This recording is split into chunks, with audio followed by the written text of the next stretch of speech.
પ્રસ્તાવના. વિભિન્ન સમુદાયની જાણકારી આપણને તેમની ભાષા પરથી મળે છે, જેમ કે ગુજરાતી બોલનાર ગુજરાતના અને મરાઠી બોલનાર મહારાષ્ટ્રના. ભાષાની સાથે સાથે વિભિન્ન પ્રદેશોમાં પોતપોતાના રિવાજો, ખાનપાન, વસ્ત્ર પરિધાન, કાવ્ય, નૃત્ય, સંગીત અને ચિત્રકલા હોય છે. જુદા જુદા વિસ્તારોની જુદી જુદી સ્થાનિક સંસ્કૃતિઓ, જેને આપણે ત્યાંની દેશી સંસ્કૃતિઓ કહીએ છીએ, તે આપણા દેશમાં જોવા મળે છે. આ બધી સંસ્કૃતિઓ વચ્ચે સદીઓથી આદાન પ્રદાન થતું રહ્યું છે. તેમ છતાં કેટલાક વિસ્તારોની કેટલીક ખાસ પરંપરાઓ આજ સુધી અકબંધ છે. ભારતમાં પ્રાંતીય ભાષાઓનો વિકાસ. મલયાલમ. 9મી સદીમાં સ્થાપવામાં આવેલ મહોદયપુરમનું ચેર રાજ્ય હાલના કેરળનો એક ભાગ હતું. કેરળની સંસ્કૃતિને તેની ભાષા મલયાલમ સાથે જોડતા આ સંસ્કૃતિ મલયાલમ સંસ્કૃતિ તરીકે ઓળખાય છે. મલયાલમ ભાષા કેરળમાં બોલાતી મુખ્ય ભાષા છે. તેના પર સંસ્કૃતનો ઘણો પ્રભાવ જોવા મળે છે. 14મી સદીમાં વ્યાકરણ અને કાવ્યશાસ્ત્ર પર લખાયેલ લીલા તિલકમ ગ્રંથ મણિપ્રવાલમ શૈલીમાં લખાયો હતો. બંગાળી. બંગાળી ભાષાનો ઉદ્ભવ સંસ્કૃત ભાષામાંથી થયો હોવાનું માનવામાં આવે છે. 15મી સદી સુધીમાં ઉપભાષાઓ તથા બોલીઓ મળી એક સામાન્ય સાહિત્યિક ભાષાનું સ્વરૂપ ધારણ કર્યું, જે પશ્ચિમ બંગાળની બોલચાલની ભાષા બની. જનજાતીય ભાષાઓ, પર્શિયન એટલે કે ફારસી ભાષા અને ભારતમાં અંગ્રેજ શાસનની શરૂઆત બંગાળથી થતાં ત્યાં યુરોપિયન ભાષાઓનો બંગાળી ભાષા પર પ્રભાવ જોવા મળે છે. પ્રારંભિક બંગાળી સાહિત્યને 2 ભાગમાં વહેંચી શકાય છે: સંસ્કૃતથી પ્રભાવિત અને સ્વતંત્ર. પ્રથમ ભાગમાં સંસ્કૃત મહાકાવ્યનો અનુવાદ અને બીજા ભાગમાં નાથ સાહિત્યનો સમાવેશ થાય છે. ગુજરાતી. ભારત અનેક ભાષાઓ અને બોલીઓ સાથે સંકળાયેલું રાષ્ટ્ર છે. પ્રાચીન કાળે ભારતમાં સંસ્કૃત, પ્રાકૃત, તમિલ જેવી ભાષાઓનું ચલણ હતું. સમય જતાં તેમાંથી અનેક પ્રાદેશિક ભાષાઓનો વિકાસ થયો. પ્રાદેશિક રાજ્યોની સ્થાપનાએ પ્રાદેશિક ભાષાઓના વિકાસમાં બળ પૂરું પાડ્યું અને સંસ્કૃતમાંથી તેમજ દક્ષિણ ભારતમાં તમિલમાંથી ઘણી ભાષાઓનો જન્મ થયો. 8મી સદીથી પ્રાદેશિક ભાષાઓના વિકાસમાં વેગ આવ્યો અને હિન્દી, ખડી બોલી, અવધી, બંગાળી, ગુજરાતી, મરાઠી, મલયાલી, તેલુગુ અને કન્નડ ભાષાઓ વિકસી. ઈસવીસન 10મી અને 11મી સદીમાં સંસ્કૃત, પ્રાકૃત, અપભ્રંશમાંથી ગુજરાતી ભાષાનો વિકાસ થયો. અપભ્રંશ ગુજરાતી ભાષાની જનની છે. આચાર્ય હેમચંદ્રથી અપભ્રંશ ભાષાની શરૂઆત થઈ. સંસ્કૃત, પ્રાકૃત, અપભ્રંશ ભાષા પછી ગુજરાતી ભાષાનો વિકાસ થયો. ગુજરાતી માટેનો જે કહી શકાય તેવો નવો સાહિત્ય યુગ નરસિંહ મહેતાના હાથે વિકસે છે. આ નવા યુગના સૂત્રધારો તરીકે નરસિંહ મહેતા, મીરાબાઈ અને ભાલણ ઉપસી આવે છે. એ ત્રણેય ભક્તિ સાહિત્યના વિકાસ સાથે ગુજરાતી ભાષાનો વિકાસ કર્યો. નરસિંહ મહેતાએ શામળદાસના વિવાહ, કુંવરબાઈનું મામેરું, હુંડી, સુદામા ચરિત્ર, દાણલીલા વગેરે કૃતિઓની રચના કરી હતી. મીરાબાઈએ પણ કૃષ્ણ ભક્તિને કેન્દ્રમાં રાખી ઘણા પદો રચ્યા છે. ભાલણે સૌ પ્રથમ પોતાની રચનાઓમાં ગુજરાતી ભાષા માટે ગુર્જર ભાષાની સંજ્ઞા આપી હતી. તેઓ પાટણના મોઢ બ્રાહ્મણ હતા. તેમને આખ્યાનના પિતા તરીકે ઓળખવામાં આવે છે. તેમની જાણીતી કૃતિઓમાં ધ્રુવાખ્યાન, મુરગી આખ્યાન, શિવ ભીલડી સંવાદ વગેરેનો સમાવેશ થાય છે.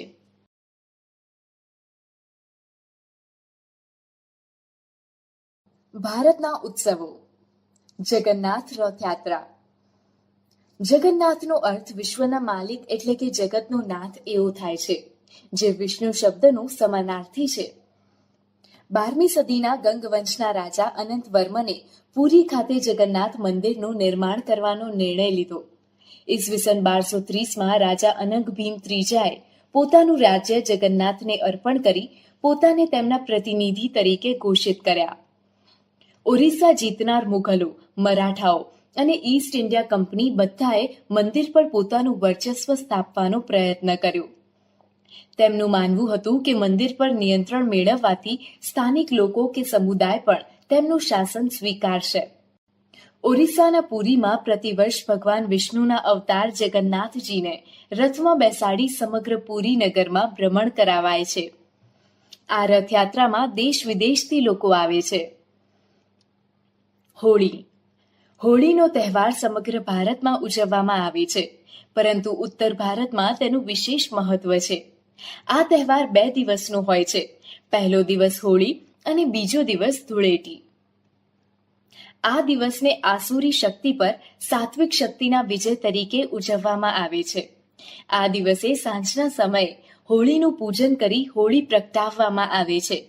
ધૂળેટીના દિવસે એકબીજા પર રંગો છાંટીને ઉજવણી કરવામાં આવે છે. લઠ્ઠમાર હોળી, બરસાના.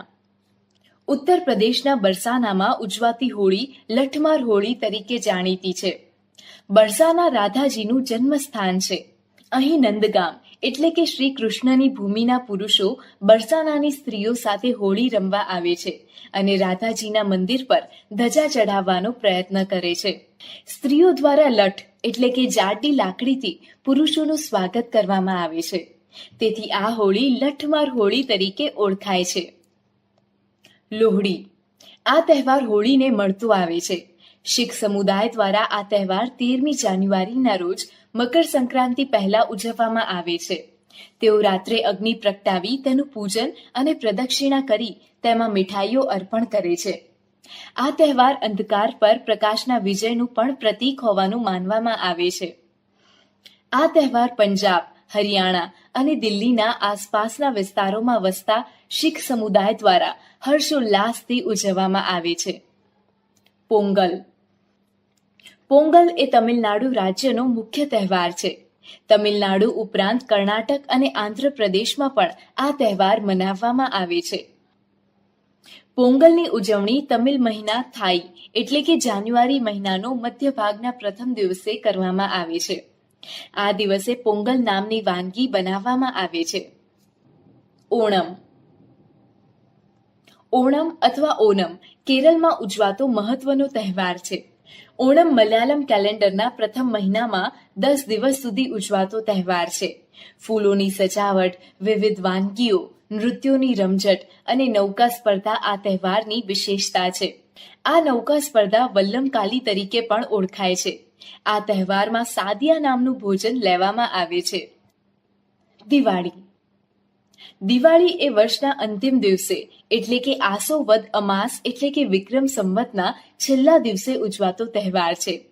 આ તહેવાર સાથે વાઘ બારસ, ધનતેરસ, કાળી ચૌદસ, નૂતન વર્ષ, ભાઈબીજ અને લાભ પાંચમ વગેરે તહેવારો પણ જોડાયેલા છે. આ તહેવાર પ્રકાશના પર્વ તરીકે પણ ઓળખાય છે. દુર્ગા પૂજા.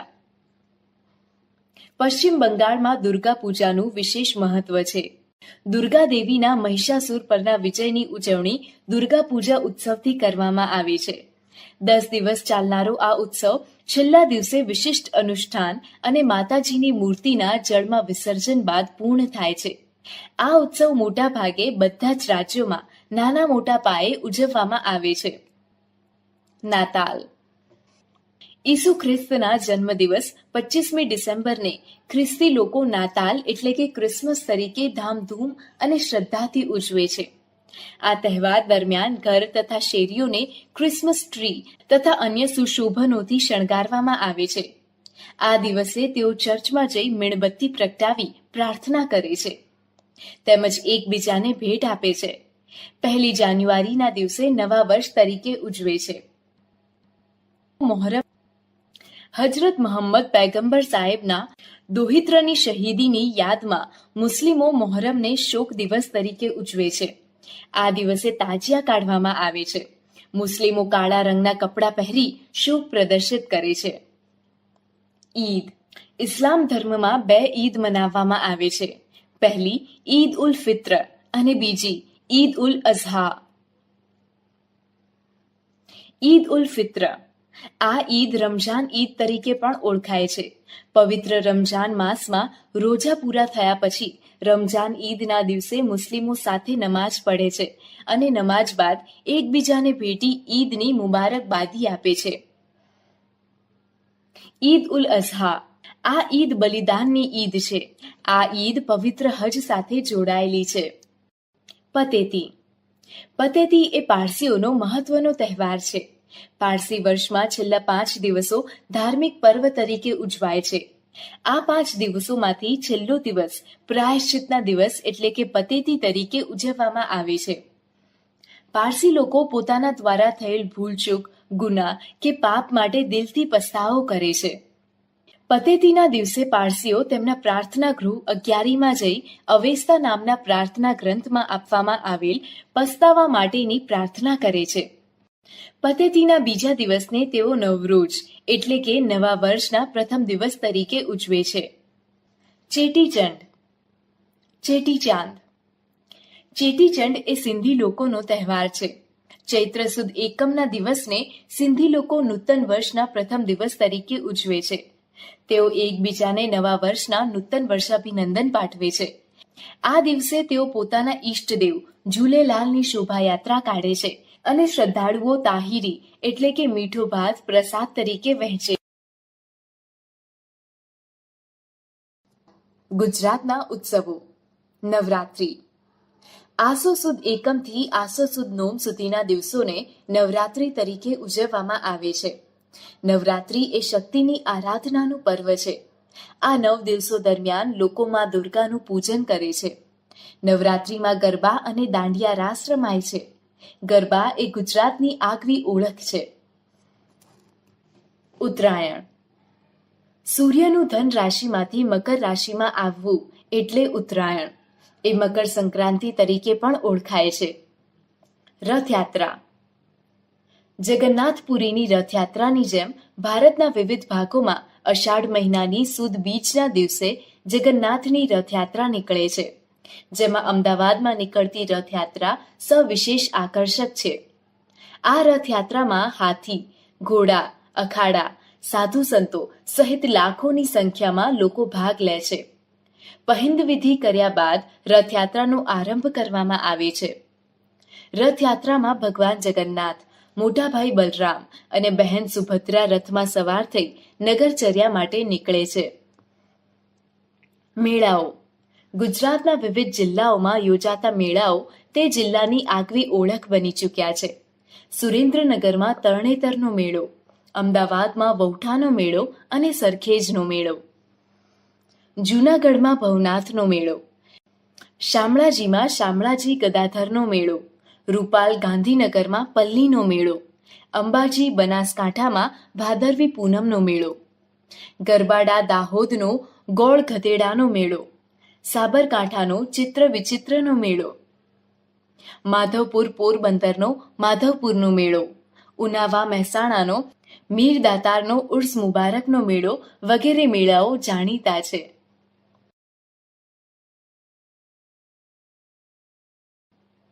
ભારતના મુખ્ય શાસ્ત્રીય નૃત્યો. ભારતીય સંસ્કૃતિનું એક વિશિષ્ટ અંગ તેના શાસ્ત્રીય નૃત્યો સાથે છે.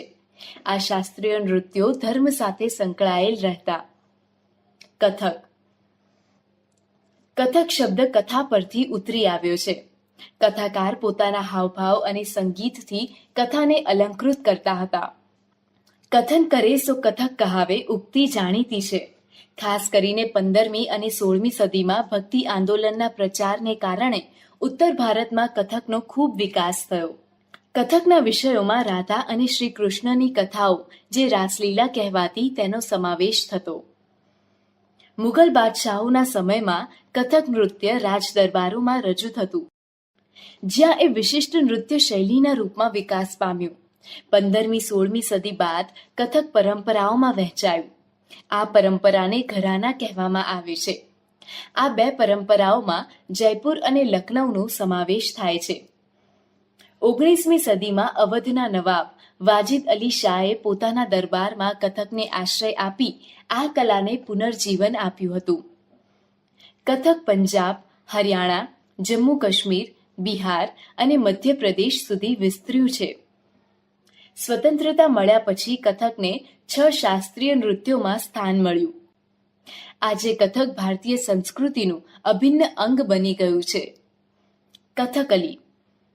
કથકલી એ કેરળની નૃત્ય પરંપરા છે. તેનો શાબ્દિક અર્થ નાટ્ય વાર્તા થાય છે. અભિનય એ આ નૃત્યનો આત્મા છે. અભિનય ઉપરાંત રંગભૂષા અને વેશભૂષા પણ ખૂબ મહત્વની ગણાય છે. કલાકારોની રંગભૂષા સાત્વિક, રાજસી અને તામસી ગુણો ધરાવતા પાત્રો મુજબની હોય છે. પાત્રો બોલતા નથી, પરંતુ પોતાના હાવભાવથી જ અભિવ્યક્તિ કરે છે. મણિપુરી નૃત્ય એ પૂર્વ ભારતમાં આવેલ મણિપુર રાજ્યની ઓળખ છે. મણિપુરના લોકો દરેક ઉત્સવ પ્રસંગે આ નૃત્ય કરે છે. આ નૃત્યમાં શરીરની ગતિ ધીમી હોવાથી તેને ભારતના અન્ય નૃત્યોથી અલગ માનવામાં આવે છે. મણિપુરી નૃત્યમાં 2 પ્રકાર છે, લાસ્ય અને તાંડવ. ભરતનાટ્યમ ભરત મુનિ દ્વારા રચિત નાટ્યશાસ્ત્ર ગ્રંથ ભારતના શાસ્ત્રીય નૃત્યો પર લખાયેલ મહાન ગ્રંથ છે. આ સિવાય અભિનય દર્પણ નામના ગ્રંથના રચયિતા નંદિકેશ્વર પણ ભારતના અગત્યના શાસ્ત્રીય નૃત્ય તરીકે ભરતનાટ્યમની વિશદ ચર્ચા કરી છે. તમિલનાડુના તાંજોરમાં ભરતનાટ્યમ નૃત્યનો વિકાસ થયો. કુચીપુડી ભારતના અગ્રણ્ય શાસ્ત્રીય નૃત્ય કુચીપુડીનો ઉદ્ભવ આંધ્રપ્રદેશના કુચીપુડી નામના ગામમાં થયો હતો. આ ગામમાં યક્ષગાન તરીકે ઓળખાતા નૃત્ય એ 17મી સદીમાં કુચીપુડી નૃત્યનું સ્વરૂપ ધારણ કર્યું. તેના સ્થાપક વૈષ્ણવ કવિ સિદ્ધેન્દ્ર યોગી હતા. આ નૃત્ય સાથે નાટકની પરંપરા પણ સંકળાયેલી છે. બિહુ અસમનું પ્રસિદ્ધ નૃત્ય છે. ઉલ્લાસ વ્યક્ત કરવા માટે સ્ત્રી પુરુષોના સમૂહ દ્વારા પરંપરાગત પોશાક પહેરીને આ નૃત્ય કરવામાં આવે છે. આ નૃત્યમાં હાથ પગનું હલનચલન અને સમૂહ નિર્માણ મહત્વનો ભાગ ભજવે છે. ઢોલ, પેપા એટલે કે ભેંસના શિંગડામાંથી બનાવવામાં આવેલ એક વાદ્ય અને વાંસળી જેવા વાદ્યોના ઉપયોગ આ નૃત્યમાં કરવામાં આવે છે. ચિત્રકલા લઘુચિત્રોની પરંપરા. ચિત્રકલાની પરંપરા ભારતમાં સદીઓ જૂની છે, જેનો એક વિશિષ્ટ ભાગ લઘુચિત્રોની પરંપરા છે. લઘુચિત્રો એટલે નાના કદના ચિત્રો. લઘુચિત્રો કાપડ અને કાગળ પર પાણીના રંગથી તૈયાર કરવામાં આવતા. પ્રાચીનતમ લઘુચિત્રો આપણને તાડપત્રો અને કાષ્ઠ એટલે કે લાકડા પર દોરેલા મળી આવ્યા છે. રાજસ્થાન અને ગુજરાતના જૈન ગ્રંથોમાં આવા અનેક લઘુચિત્રો જોવા મળે છે. મુઘલ કાળમાં તેનો ખૂબ વિકાસ થયો, કારણ કે મુઘલ બાદશાહ અકબર, જહાંગીર અને શાહજહાંએ કુશળ ચિત્રકારોને પ્રોત્સાહન આપ્યું હતું તથા ચિત્રશાળાઓની સ્થાપના કરાવી હતી. મહાભારત અને પંચતંત્ર જેવા ગ્રંથો તેમજ અકબરનામામાં ચિત્રકારોએ ખૂબ સુંદર લઘુચિત્રો દોર્યા છે. રાજદરબારના દ્રશ્યો, યુદ્ધના દ્રશ્યો, શિકારના દ્રશ્યો અને સામાજિક જીવનના દ્રશ્યો લઘુચિત્રોના વિષય તરીકે રહેતા. આવા ચિત્રો એકબીજાને ભેટમાં આપવામાં આવતા, તેમજ બાદશાહ અને તેમના નજીકના લોકો જ તેને જોઈ શકતા હતા. ખંભાતના શાંતિનાથ ભંડારમાં અને પાટણના શ્રી હેમચંદ્રાચાર્ય જૈન જ્ઞાન ભંડારમાં સચવાયેલા હસ્તપ્રતોમાં લઘુચિત્રો જોવા મળે છે. આ ચિત્રોમાં ગુજરાતના સંપ્રદાયો અને સમાજ જીવનનું પ્રતિબિંબ પડે છે. ચિત્રની શૈલી. મુઘલ સામ્રાજ્યના પતન બાદ ક્ષેત્રીય રાજ્યોએ ચિત્રકલાને આશ્રય આપ્યો, જેમાં રાજસ્થાન અને દક્ષિણના રાજ્યો મુખ્ય હતા. આ શાસકોએ તેમના દરબારના દ્રશ્યોનું ચિત્રણ કરાવ્યું હતું. મેવાડ, જોધપુર, બુંદી, કોટા અને કિશનગઢ જેવા રાજ્યોએ ભારતની પૌરાણિક કથાઓ, મહાકાવ્યો અને દેવી દેવતાઓના ચિત્રનું સર્જન કરાવ્યું હતું. 17મી સદી પછીના વર્ષોમાં હિમાચલ પ્રદેશમાં પણ લઘુચિત્ર કલાનો ખાસો વિકાસ થયો, જેને બહસોલી શૈલી કહેવામાં આવે છે.